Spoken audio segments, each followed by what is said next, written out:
pastor at Lakeview Lutheran Church here in Chicago.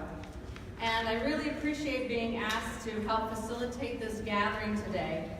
I'm somewhat new to the Lincoln Yards venue, but I'm not new to the city or to the politics of land use.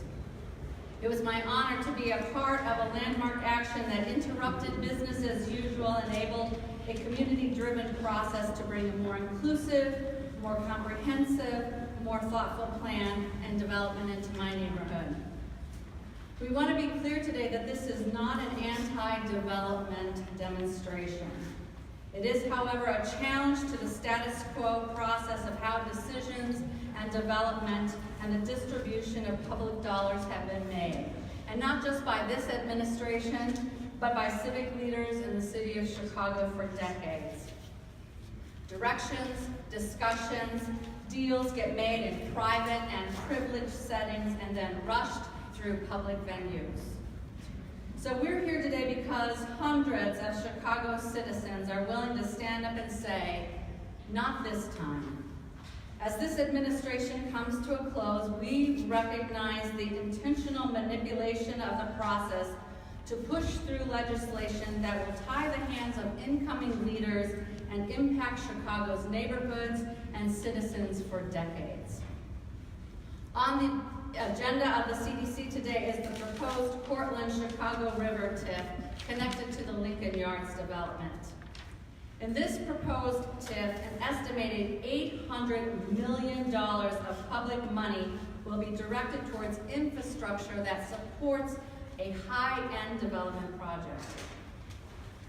Now, I don't know about you, but if I had $800 million and the opportunity to help spend it in Chicago, I can think of at least a dozen worthy projects and needed areas of investment.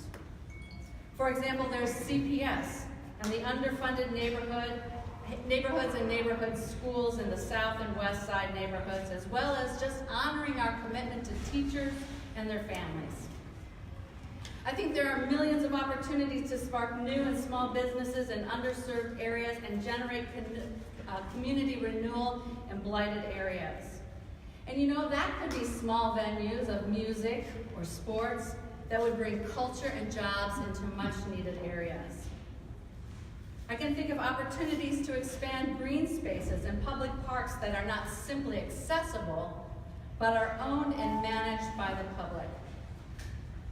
I think we could find room in that $800 million to begin addressing the needs of the decreasing opportunities for working class and low-income people to access safe, affordable housing in and throughout the whole city.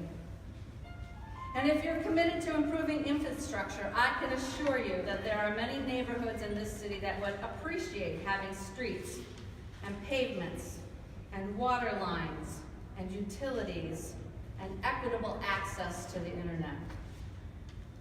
I appreciate the reporting in the last couple days that is reminding some and educating others of the well-use and abuse of TIF money in the city of Chicago.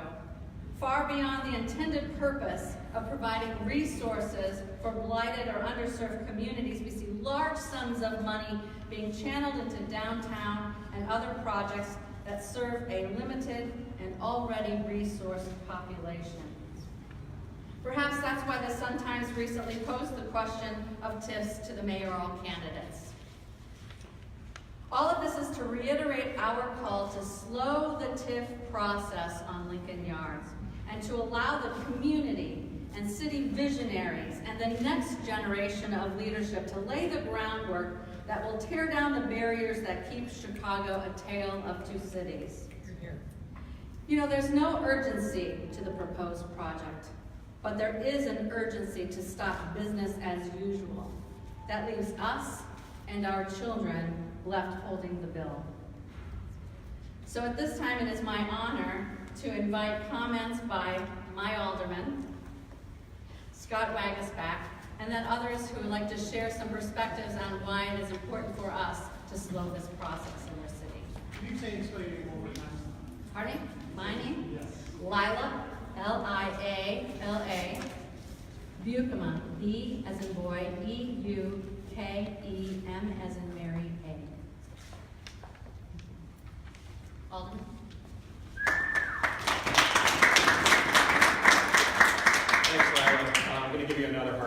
Alderman Scott Waguespack, W-A-G-U-E-S-P-A-C-K.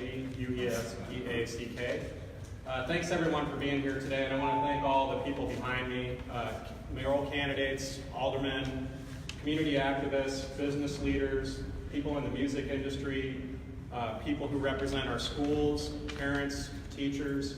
There's a lot of people here who are affected by what's happening, not just with the Sterling Bay TIF, the Cortland North Branch TIF, but with TIF use throughout our city. And a lot of you know that yesterday we had a little battle on the Finance Committee where we tried to strengthen the but-for test for TIFs to essentially say we should be following state law and doing a lot better in terms of strengthening TIFs and how we approve them. Now, a lot of you know that the mayor has proposed new TIFs and that he's demanding a rush-through job to get them done before he walks out of office in May. And that's a wrong-headed approach, not only to doing new TIFs, but to doing government.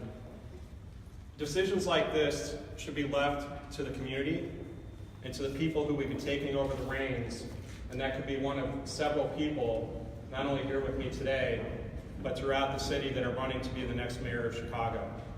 And that next mayor of Chicago has to have a vision, not just for Lincoln Yards, not just for Lincoln Park, not for Bucktown or the North Side, but for the entire city. As Lila said, TIFs have an impact on our schools. TIF has an impact on our parks. And it definitely has a serious impact on what happens in the rest of our city.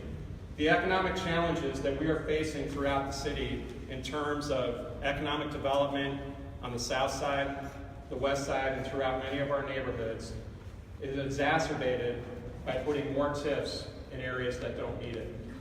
We know in the 32nd Ward, and I used to represent the portion that is now Lincoln Yards, we know that this area can develop without new TIFs.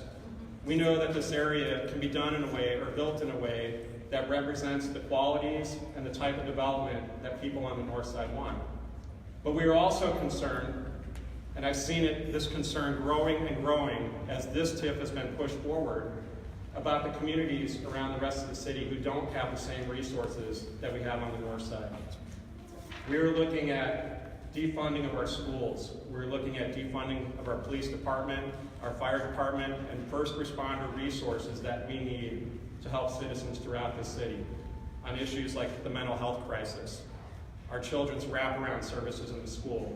And when we create more TIFs, and the way we do it by rushing it through in the next couple of months, we're doing a disservice to every citizen in Chicago, and that has to stop. So today, everybody here that's with me is talking about delaying this TIF until a new mayor can come in and a new council and decide if this is the direction that this city should go. So the test that we put forward, the but-for test that failed in committee yesterday, and a lot of you saw that for the first time in 22 years, a quorum was called in the Finance Committee. So it tells you how important that ordinance was that we were putting forward. Now we pulled it back and we're going to have a discussion with this mayor who should show up to the table so he can hear what all these people have to say and the hundreds of thousands of people in the city who want to see change. And they want to see change because the city is moving in the wrong direction. And we can't have a mayor who's being forced out to make the decisions that will affect these people for the next few decades. So I'm happy to stand here today, work with these people to make sure that we have a process that is community driven, where people are held accountable, where things are transparent, and that everybody knows what we're getting into. And we don't have that today. That has to change. And I'm here to say that we should delay this TIF. We should make the changes that we need, and it can happen after Mayor Emanuel leaves office. Thank you.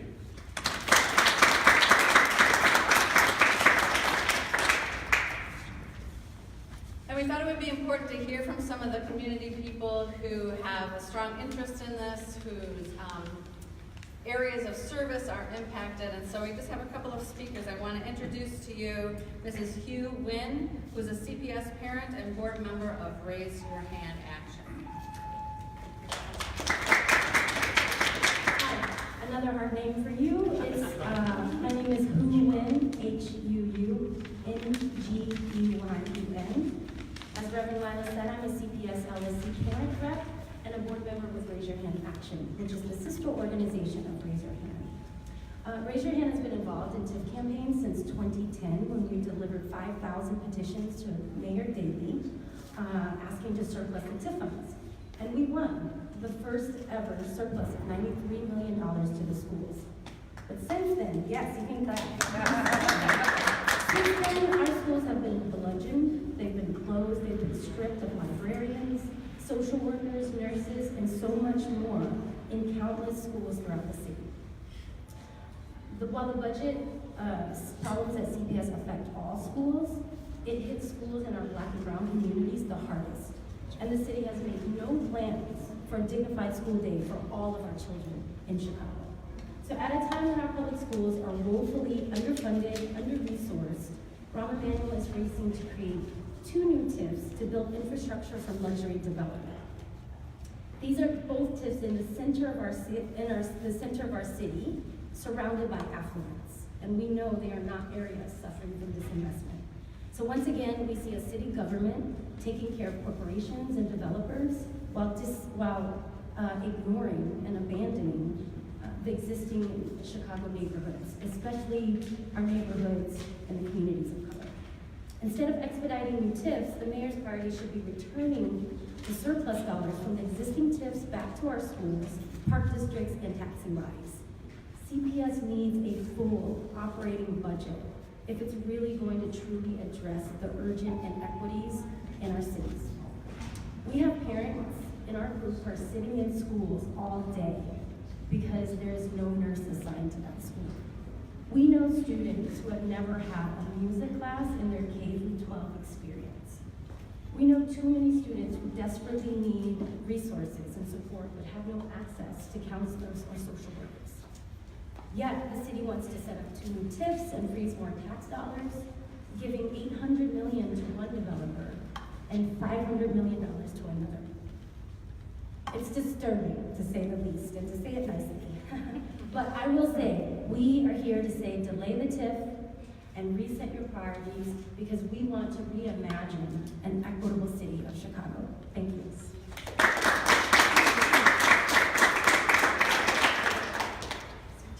I'd like to introduce now Robert Gomez, who's here with the Chicago Independent Venues League. It's a little easier. It's Gomez, G-O-M-E-Z. I'm the owner of B Kitchen and Subterranean. I'm representing the Chicago Independent Venue League, Civic, a group of independent music venue owners who provide the heartbeat for Chicago's creative economy. We launched Civic last week, as you may have heard, because we believe the Lincoln Yards plan, at least what we've seen of it, lacks proper consideration for the surrounding communities where the project will be situated, and indeed for the entire city. Commissioner Riefman argues that we need to use existing TIF dollars to build bridges and roads for Lincoln Yards in order to create a new revenue-generating TIF district. But let me ask you a question, Commissioner. What's the plan?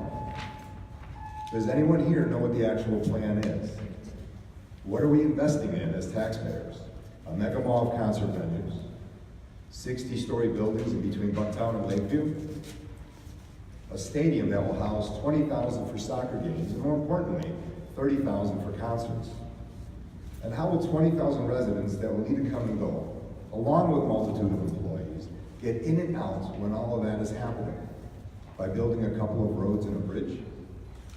Shouldn't we wait until there's an approved plan before asking us to invest tax dollars? What I've described is only a portion of what, in fairness, only a portion of what Sterling Bay proposes. There's much more to it, but these are just proposals. Let's get to a point where we're at a plan. Then we can talk about $10. Back to Civic. We're not only here to protect what we've built, we're also here to protect our communities. Everyone here has gone to a show. How many times did you eat and have a drink in the bars and restaurants near the venue where the show is taking place? That's what a music venue in an existing neighborhood does so differently than any other business. Most of our patrons, commonly in the hundreds and often in the thousands per show, will visit other businesses within our neighborhoods. We can't stand by and watch all that economic impact move to Lincoln Yards, benefiting the developer and Live Nation. We're not against development. We're not against Live Nation. In fact, many of us do business with Live Nation. What we oppose is using tax dollars, our money, to help a mega corporation create a monopoly in Chicago. They talk about jobs. We already create thousands of jobs. And we are the keepers of a music scene that has been called essential to American musical culture. And we fully believe that our history, our impact on music culture here in Chicago, has earned us a right to sit at the table when and if the creation of a new entertainment district is being contemplated. Whatever happened to Uptown being the new entertainment district?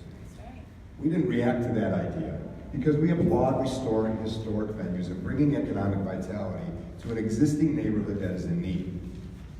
Civil members are business owners, and we have an expertise that is of tremendous value to developers and to the elected officials of the city. And to the next mayor and councilman, we say, we are here to help, and we are prepared to join forces to continue to build on this city's rich music culture. We have developed a set of recommendations about how to protect and build upon the city's treasured and historically significant independent music and performance scene. We ask that these be carefully considered by the city and the developers. We, civil members, are citizens and taxpayers of the city of Chicago, and we do care about schools and the parks and blighted neighborhoods that are starved for resources. We are asking for responsible development, and that means to slow down this process until there's a new mayor and city council who we can hold accountable, who will make the process transparent, and who will give us all a say in how it's put together. I stand here representing the founding members of Civil, the Hideout, Shula's, Lincoln Hall, Metro, Smart Bar, G-Man Tavern, Empty Bottle, Promontory, Folly House, Sleeping Village, the Whistler Martyrs, Subterranean, and Bee Kitchen, and so many other venues who agreed to join us because they believe in our cause, as well as hundreds of thousands of people who love the rich performance culture of our city. And together we say, Mayor Emanuel, Commissioner Reefman, and Alderman Hopkins, delay the TIF.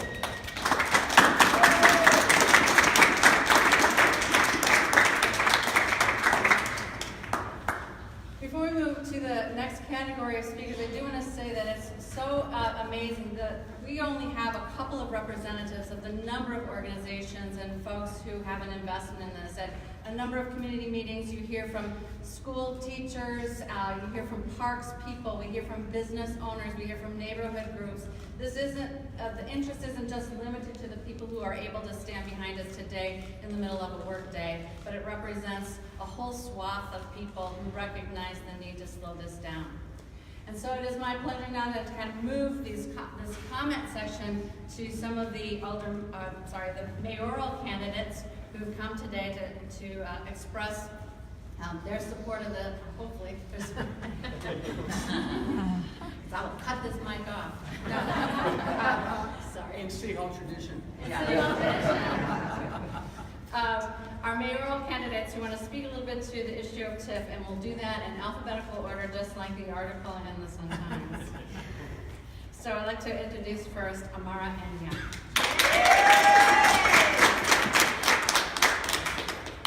Good afternoon, everyone. I want to thank the organizers of this press conference. I also want to thank the many community groups and individuals in leadership that are standing with us on this critical issue.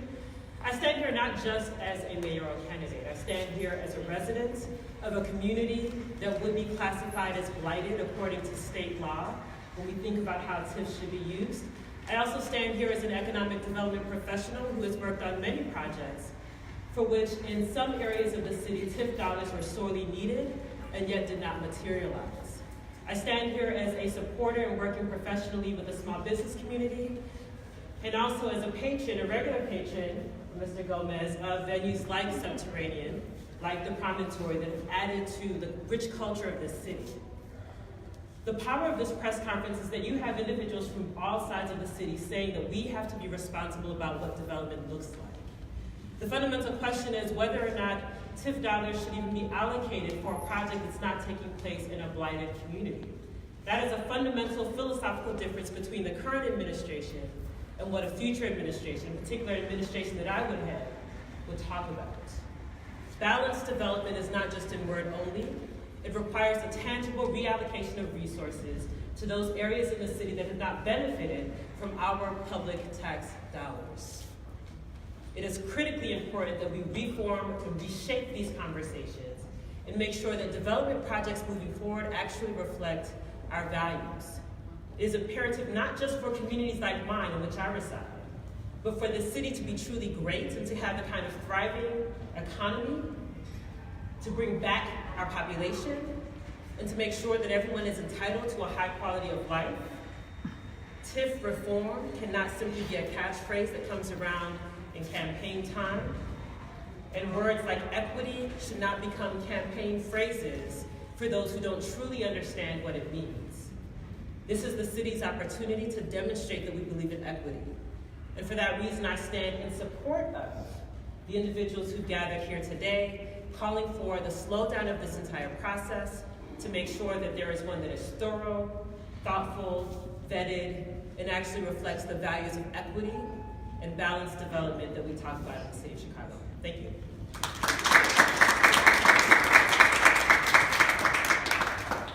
Our next speaker is State Representative LaShawn Ford.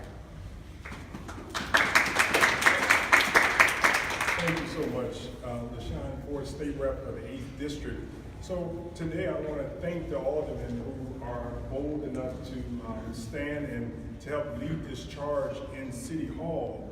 And I also want to thank all of the community groups for helping the aldermen do what needs to be done in the City Council. As state representative, it is always an honor to work with the community when they take charge in government. So today, I'm so proud to stand, and I was so delighted when I got the call to stand with the community organizations when they said that they were going to stand against an injustice in our city of Chicago. So for that, I come today to say that we should not rush, and we should stop and halt the TIF that the mayor is trying to push through City Council. And for that, I say that if there's anything that I can do as your state representative or your mayoral candidate, that I will be with you. And I believe that TIF should work for the betterment of all communities. As a resident of the Austin community, all I can think about is if TIFs in this city were fair, what life would be like for the people in the Austin and Lindale community if they were fair. And so we don't want to throw any negativity on the communities where the development is taking place, but what we do want to do is make sure that this city recognizes that the only way that we can grow as a city is to make sure that every community grows and have the opportunity to flourish like other communities. And so if there's anything that we need to do in the state of Illinois to make this effort better, I'm here for you, and I'm here to make sure that we have one city that is powered by people. Thank you. Thank you. Our next speaker is Lori Lightfoot.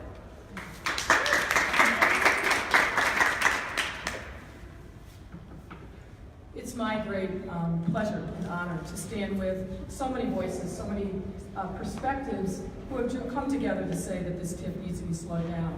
I share those concerns, which is why several months ago, when this project first had its public surfacing, we called for greater transparency. Now, a number of people who have spoken here today talk about slowing it down, and I agree with that. We can't have a decision and an investment that's going to profoundly affect a significant portion of our city for generations to come to be rushed through, and frankly, it needs to wait until there's a new city council and a new mayor. But I think one of the other important points that we also need to emphasize is it's not enough to just slow it down. We must have more transparency. Mr. Gomez talked about what is the plan. When we're talking about hundreds of millions of dollars in TIF dollars, which are tax dollars that will be invested, taxpayers and residents of the city have a right to know what's going on. So I call upon Mayor Ron to slow this down, be transparent, and be inclusive. The people in the neighborhoods who are going to be most affected and the residents of the city and taxpayers deserve no less. This should be the way in which we govern, which is transparency, inclusivity, and have a discussion about what the issues are that are going to be affecting people's lives. Thank you. This is about a different approach to leadership. We need a mayor to be someone who shows up, who listens, and who takes community voices into account at every stage of the decision, not after a decision was actually made. We cannot continue imposing these massive plans that will fundamentally transform the character of our communities, communities where we live, work, and commute to every day, in a top-down way that prioritizes developers and corporations above the people in the neighborhood. And I say this as a resident of a nearby neighborhood. What's going to happen with our schools? What will be the effect on our roads and our traffic and other infrastructure needs? These are important questions that must be answered before this project moves forward. We can also not accept the false premise that's been floated, which is, if we want developments and union jobs, or do we want community endpoint? That is a false narrative because we can do both. We must do both. And that is why I'm running for mayor, to reject these false choices, to make sure that we have a city that doesn't end up dividing us, an us versus them style of governance that has failed too many people across the city. We have to have a city government that is open, that puts people first, and that responds to the needs and the concerns of people in the community in a collaborative and transparent way. So again, I want to commend the organizers of this event. Keep fighting. This, folks, is what democracy looks like. Thank you.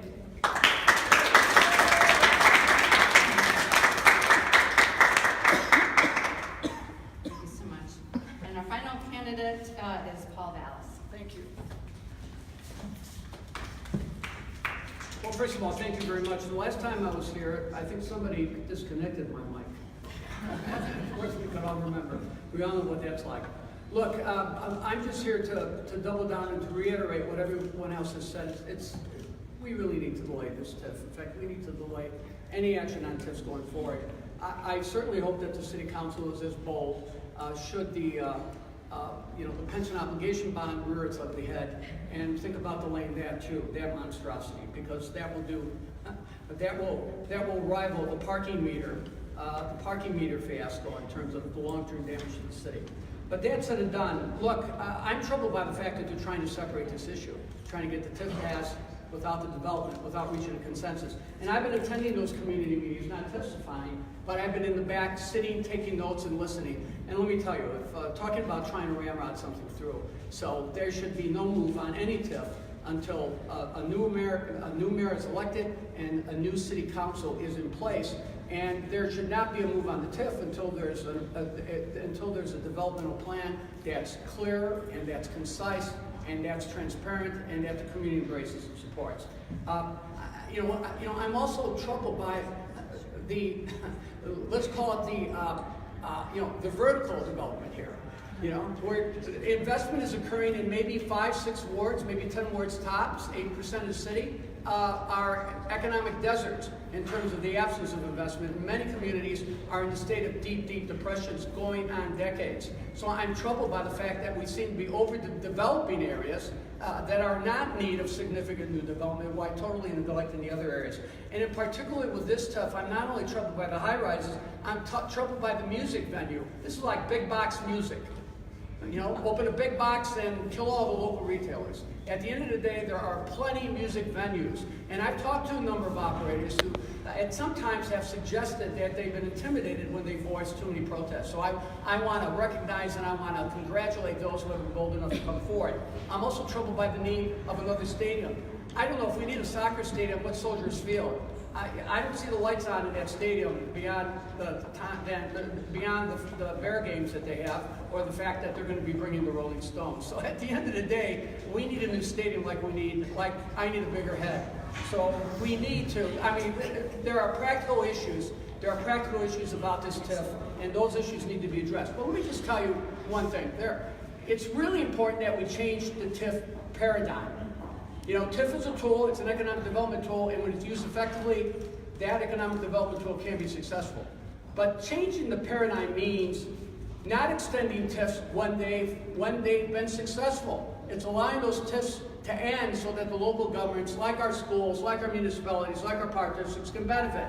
And evaluate and assessing individual TIFs so we can decide whether or not some should be retired early. Then secondly, it's about dedicating TIF funds to blighted areas. You want TIFs to be growing and prospering. But if you can take a portion of those funds, if you could take half of those funds over an extended period of time and allocate that money to blighted areas, to the opportunity zones that the federal government has designated, which dot the landscape on the west side and south sides, if you can use that money, then those communities will have the capital that they need to secure investment. Because you can create TIFs in those zones all day, and they're not going to generate increment growth because there is no capital investment. So earmarking a portion of every TIF, every successful TIF, and earmarking those revenues into an equity fund that can invest in those underdeveloped areas, and you can do that. And Representative Ford, if you want to sponsor legislation that will ensure that the city has the means to do it, that certainly would be legislation that you would want to sponsor, you would want to prioritize. Because then we're using the TIFs as an instrument to develop long, depressed, and underdeveloped areas. And the third thing is, if the city's going to invest $1 billion, shouldn't the city get some equity? Shouldn't the city create an equity investment fund so we're getting a return on the dollar? You know, just giving somebody $20, $30 million who has converted a hotel to a condo without any sort of equity. Well, first of all, why are you subsidizing it in the first place, particularly if it's an area that's already developing? But by doing that and not getting some sort of equity return is just ludicrous. It's just financially irresponsible. And then finally, if we're going to draw TIFs, let's carefully draw those TIFs so that they don't include areas that are already experiencing increment. Beware of this TIF and the way they draw. Because trust me when I say, I believe that they're drawing it so it's already capturing incremental tax revenue growth. That means immediate loss to the schools. That means immediate loss to any school district that operates under property tax caps. Now that's not a problem for the city, because the city can just jack up its home rule rate, which means your taxes go up to finance the TIF. Your taxes go up to finance the diversion. And then finally, what I call the clawback provision. Anytime there is a TIF that's awarded, anytime there is money that's allocated to developers, there needs to be provisions that if those developers do not deliver, there's that clawback provision, which means we recoup our losses. You don't want to have another target, have a clawback provision. So these are simple approaches that need to be taken. These are simple approaches that need to be taken if you're to use TIF as a weapon for developing long neglected and long underserved areas. And if you're going to do it in a way that's going to expand the tax base, so over time you will not only create jobs and economic opportunities, but you're going to, in effect, reduce people's long-term taxes, property taxes, in the balance. So I want to thank my colleagues for inviting me here today, and good luck. I just want to thank all of the candidates for showing up today and really enlightening us about not only their point of view, but also some real important issues along this line. While we're here, I want to recognize some of the other aldermen who have joined us. Besides Alderman Wagaspak, Alderman Carlos Rosa is here. He stepped out, we'll click with it. And Alderman David Moore. There you go, thank you. And I know that time is of the essence as the meeting has started, but we did want to give time for the press to ask some questions. Is there anyone? You covered it This all. was so beautiful. They're so thorough. See? This is good community organizing. All right. Well, again, we thank you all for coming, and we look forward to a victory on this issue. Thank you.